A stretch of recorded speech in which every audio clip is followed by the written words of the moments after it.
So ayun na nga guys, nagbabalak na naman ako magmerienda. Kaya lang ngayon guys, ang medyo merienda natin is, ang budget natin is 100 pesos lang. Kaya tingnan natin kung mabubusog ako sa halagang 100 pesos.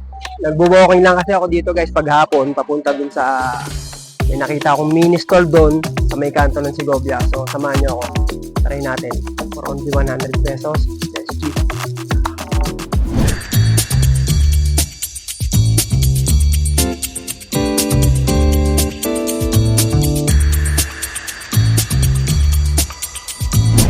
So ayun na nga guys, nandito ako ngayon sa kahabaan ng main road ng San Lorenzo, papuntang Walter Mart. Kung mapapansin niyo guys, minsan dito paghapon, may mga tumitigil na mga sasakyan dito, tapos dito sila pumaparada. May mga binibenta, minsan nakikita ko sapatos, tapos minsan nakita ko isang beses guys, Tipa Sofia. Pero hindi ko sure kung magkano na ngayon yung isang box ng Tipa Sofia. Basta dito lang yan, sa road na to, pag ano. At meron din guys, putasan. Sa kanan, meron din dito. Meron niya ako nakikita si kuya, yung buko. Kaso wala ngayon si kuya, doon siya nakapweste. So wala siya ngayon. So target natin ngayon, Segovia. Yung sinasabi ko na mini stall. Ano, let's G. Tawad na! Si Kuya Jong. Then nagsushoot na kami. Tawad. Sa tropa, napadaan, baka galing trabaho, pauwi na. Sige, Jong.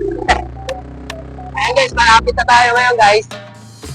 Malapit na tayo sa kanto ng Segovia. Maliit lang yung stall niya guys, sobrang maliit lang. Parang, food trip lang talaga. Pero syempre nga, 100 pesos lang yung budget natin. So, tingnan natin kung mabubusog ako sa 100 pesos. Tadaan! Ayun na siya!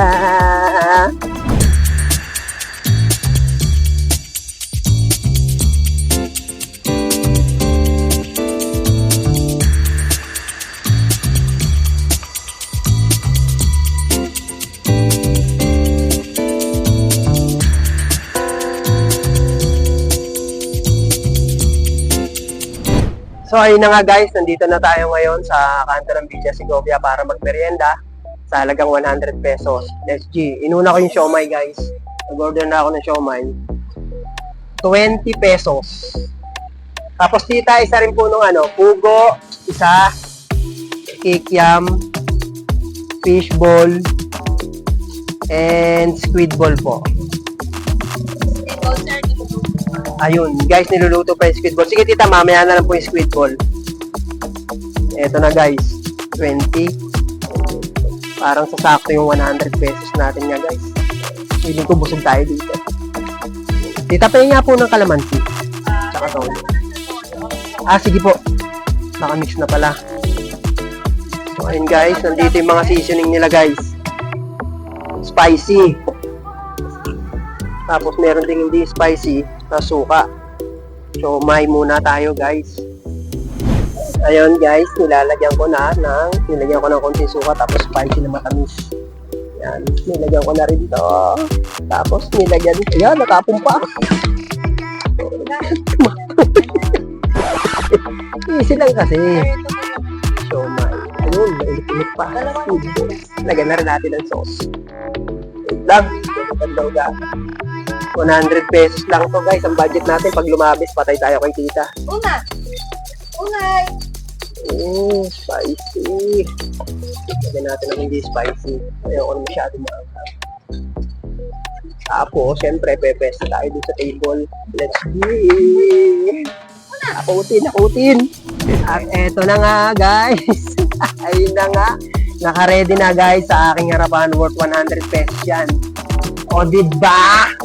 Feeling ko naman mabubusog na ako dito. Dalawang gulaman na tag-10. 20, 10, 10, 20, 100 pesos. Sakto. Siyempre, eating time na. Dala ko na nga yung piliertos. Pero hindi ko magagamit yung kutsara. Kaya gagamitin na lang natin is yung tinidor. Let's G! Unahin natin yung siomay. Kita nyo naman. Dito lang yan guys sa may kanto ng Segovia. Taga San Lorenzo kayo. I'm sure, dadaanan nyo to. Nasa may kanto lang siya.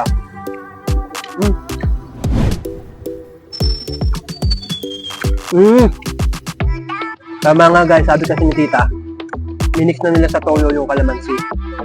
Sakto lang din yung asin. Pag nagsusyomay kasi ako guys, madakas ako sa kalamansi kasi gusto kong maasin.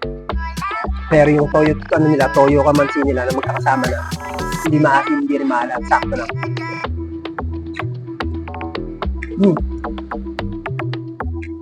Siomay pork yung in-order ko guys. All goods in the hoods. Quality.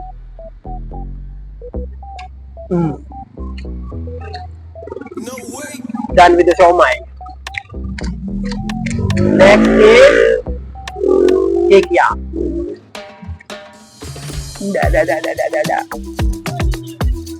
Pinag-mix ko dito guys yung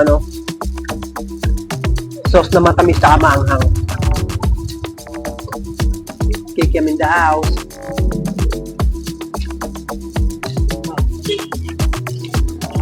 Sarap na sauce guys.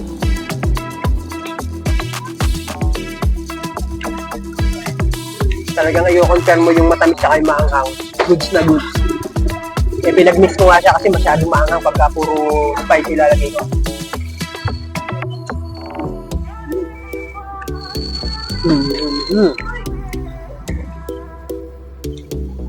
Gantan nyo naman yung sili. Kaya all good. Quality. Saka medyo dito sa area guys, mahangin. Pag hapon na kasi dito, kadalasan marami nagmimerienda. Pag nakikita ko minsan yung mga nagtatrabaho dito sa may along San Lorenzo, yung nagmimerienda. Yan, the kikiam. Next natin, fishball.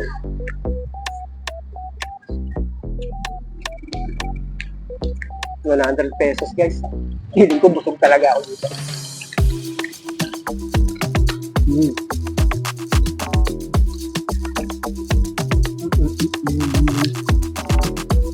Ball in the house muna naman tayo guys. Kaya ka natin ito. Ang ating speedball, may init pa. Bagong dito. Mainit niya.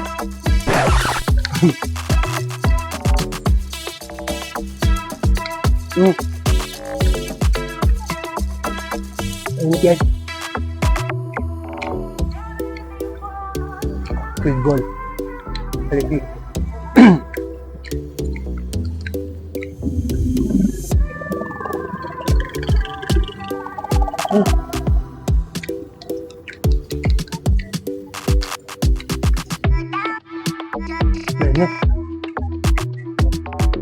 Wala ma'am. Dalawa inosot ko guys. 10 piso ka. Para sakto 100. Naman natin tungkol. Sa last video natin. Pakanay-nay. Pugong maliit. Pugong maliit. Meron din pugong malaki. At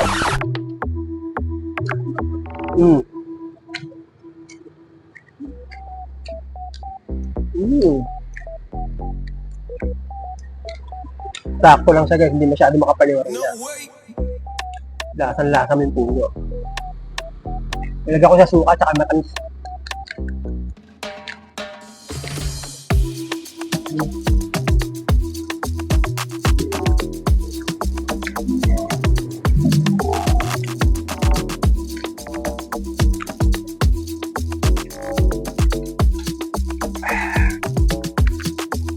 Sweetball.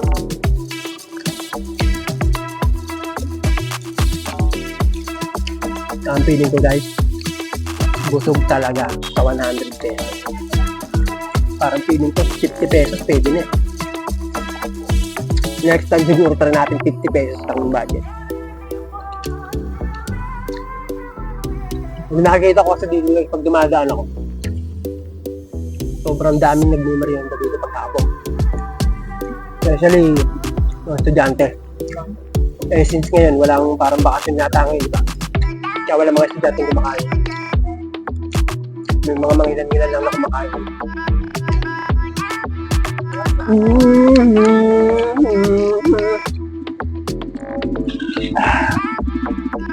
Napawisan nga ako guys. Napaanghang yata ang lagay ko dito. Napaanghang. Ay, sili. Tumumula.